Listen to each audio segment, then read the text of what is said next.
morning mga kalobi! For today's video, gagawa tayo ng brownies. At ang gagamitin nating chocolate ay ito. Ayan.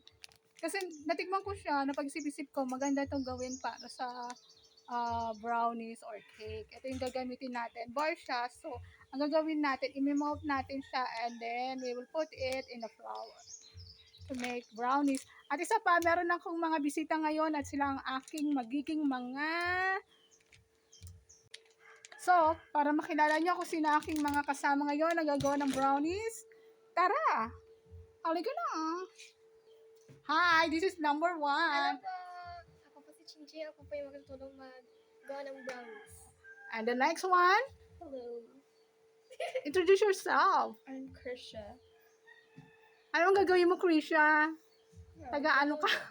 Tutulong ka. O, sige. Ready na sa inyong mga place. At mag-umpisa na tayong gumawa ng brownie. Hi, this is Ching Ching. So, ngayon tuturuan ko si Ching Ching kung anong gagawin niya.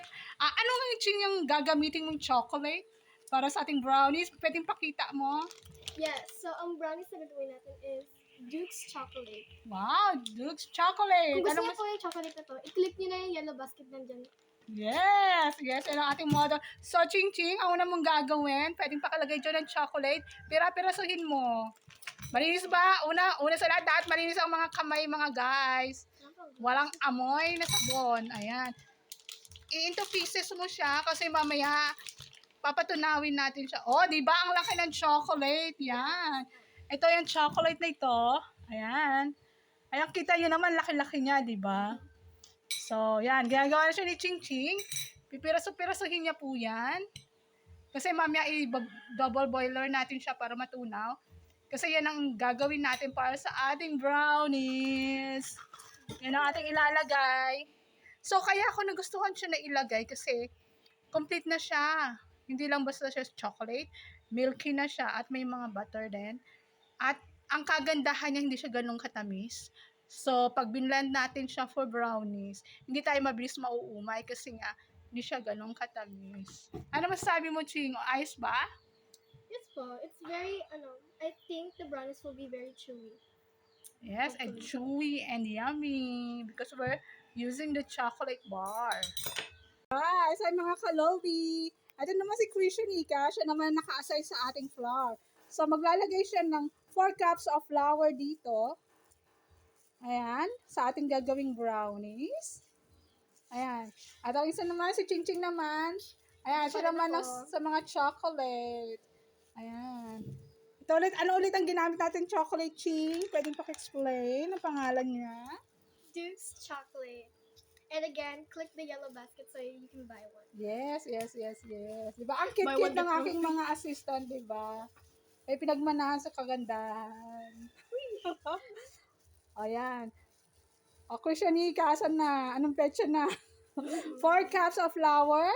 And this is our chocolate. Oh, diba? Habang pinipiraso-piraso niya, pwede rin tumikim-tikim kasi masarap siya. Yes, dapat lang. Yan, ito si Krishanika, siya ang gumagawa ng ating. Lagyan mo siya dito para hindi mo siya kailangan isiksik, hindi mo siya kailangan, yan, ganyan. Wag mo siyang dukdukin. Ilagay mo lang siya, kalma, chill lang. Sige. Hindi mo siya dapat isiksik. So, si Krishanika nagpapatuloy para halu-haluin. Diyan dapat nasa gitna siya ng ng ating may mainit na tubig. Ayan. Nahalo-halo niya, nagme-melt na, di ba? Labahan na yan, Ching. Dapat nagpambayad ka na. Unti-unti na nagme-melt ang Huling kahapon yan. ayan. Diba saan mo po? Ayan. Ayan na ang ating ilalagay for the brownie. Tayo natin siya mag-melt. Ay, isa pa po. Kapagod ba halo-halo ni Krishanika? Ano masasabi sa experience mo? Sa paghahalo? Okay ba? Yes, medyo parang burn ako dito. Hi guys, so ayan ang flour. Nilagyan natin siya ng 3 itlog. At saka ayan ng chocolate. Ayan na natin siya, na-melt na. So ang gagawin ni Ching Ching, ipo-pour niya yung chocolate dito sa ating flour na may itlog. Like now. Oo, ngayon Ching. Just pour it. Ayan. Like 14. lahat? Dandahan. O, mix. Mix mo lang. Sige lang. Tumutulo ah. Sige. Mix. Mix siya. Sige. Paunti-untiin mo lang. Ching. O, sige. Yung ano niya, oh, nakikita mo yung mga tulo-tulo dyan sa may gilid ng ano niya. Can't see. Oh, wow. Pour pa? Sige. Lahat naman yan ilalagay. Kasi hindi na tayo mag-ano dyan, maglalagay ng asukal kasi complete na yan. Meron na rin milk yan. Sige ba? Diabetes. Of course not. Kasi may flour yan. Hindi siya masyadong matamis eh. Sige lang, okay. Pinopour na. Yan. Sarap ng brownies na.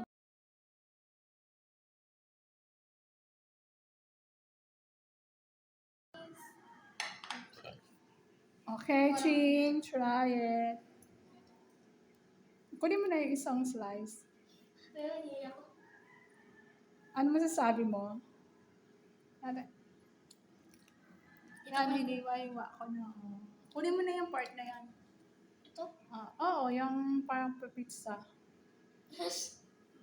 Crumbly siya. Crunchy and ano yan inside. Very soft siya. Soft at may Crunchy sa ano. outside. Ano? Sarap? Literal cake talaga siya. Kasi kulang tayo ng egg. Wala na kasing egg. Kaya hindi siya magiging gooey. Pero yung texture niya is pang brownies talaga yung top niya. Ang ano lang, kulang tayo sa egg.